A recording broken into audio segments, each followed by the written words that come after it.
Students, welcome to today's lesson. Our topic for today is consumer protection. Consumer protection.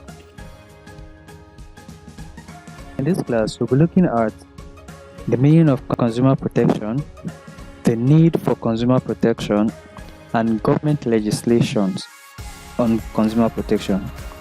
We're looking at Food and Drugs Act, Weight and Measure Act, Price Control Decree, Trade Description Act, and other acts. Now, what does consumer protection mean? Consumer protection is a group of laws and organizations designed to ensure the right of consumers as well as fair trade, competition, and accurate information in the marketplace.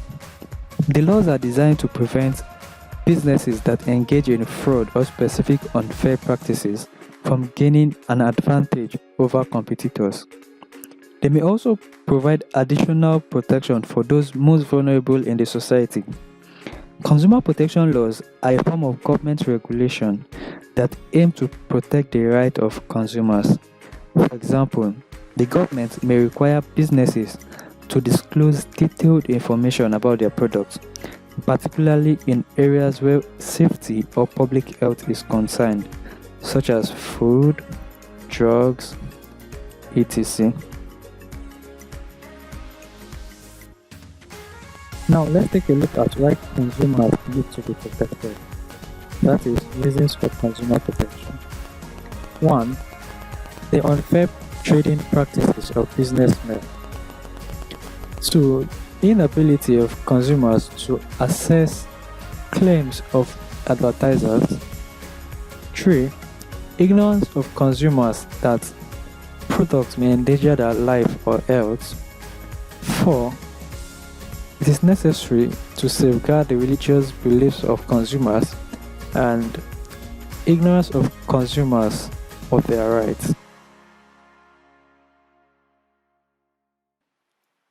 Legislation in consumer protection.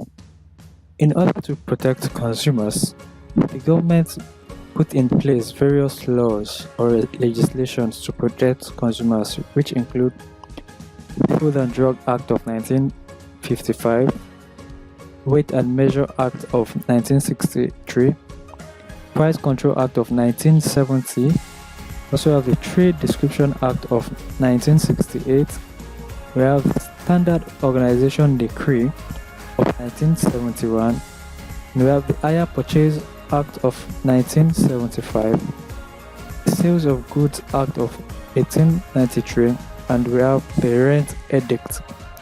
Now, in the course of this class, we'll explain each of these legislations or laws in details. So the first legislation we're looking at is the Food and Drugs Act. The Food and Drugs Act provides regulation for the manufacture, sales, and advertisement of food, drugs, and other consumable goods. The Act provides that goods that have poisonous or harmful substances is unfit for human consumption. 2.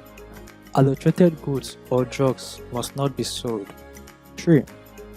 All goods must be accurately labeled with the ingredient contained in the food.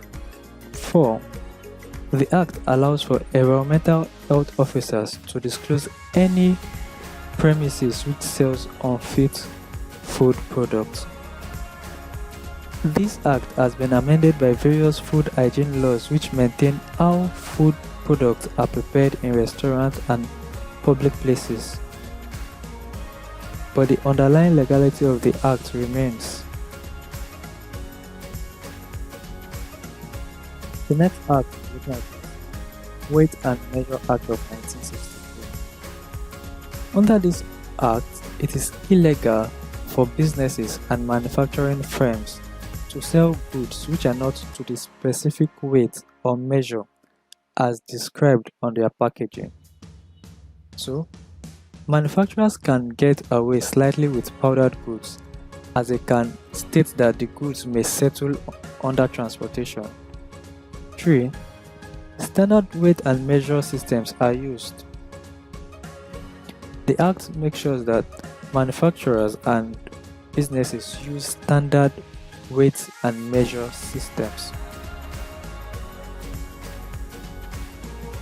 The next law or legislation we're looking at is Price Control Decree. The Price Control Decree was introduced to control inflation by fixing retail prices of some commodities. This is to provide standardization of the general price level of goods and services. The next act or law is Trade Description Act of 1968. The Trade Description Act of 1968 was introduced to prevent the deception of consumers by false advertising. It prohibits misleading description of goods and services. Next is Standard Organization Decree of 1971. The decree established the Standard Organization of Nigeria, known as SON, to standardize the method and product in industries and to ensure compliance with government policies in standardization.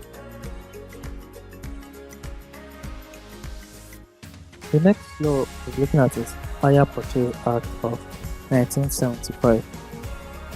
This act was passed with the objective of placing a brake on the catalogue of injustice in the hire purchase transactions.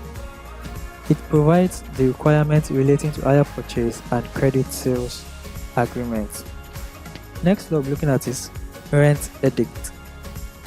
The Rent Edict was introduced to curb the excesses of landlords and agents. It serves to control rents charged by landlords, ensure compliance with the edict, ensure rights of the tenants, and to also curtail the activities of caretakers and agents. And the last law we'll be looking at is Sales of Goods Act of 1893. The Sales of Goods Act was introduced to regulate the respective rights and duties of the vendors and purchasers. The provisions are: the seller has the right to sell in any contract of sales, the goods must correspond with the description, the bulk must correspond with samples, and also that the goods must fit the purpose for which they are required.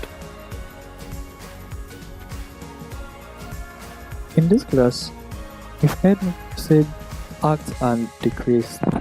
Now, Act is a kind of law that is passed by a parliament. In Nigeria, it is a law passed by the House of Assembly, that is the Senate and House of Representatives, while decree is a kind of law that is passed by a dictator, either by a king or a military ruler. In Nigeria, all the laws that were passed under the military era was called decree.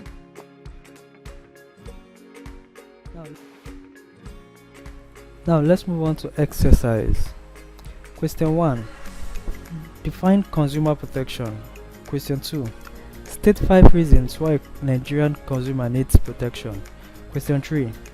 What are the major goals for the Food and Drug Act of 1955? Question 4. What are the objectives of the Standard Organization?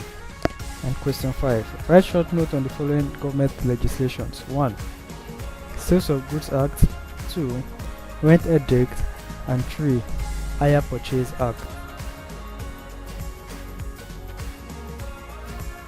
With this, we've come to the end of this class. Thank you for watching. In our next class, we'll be looking at consumer protection.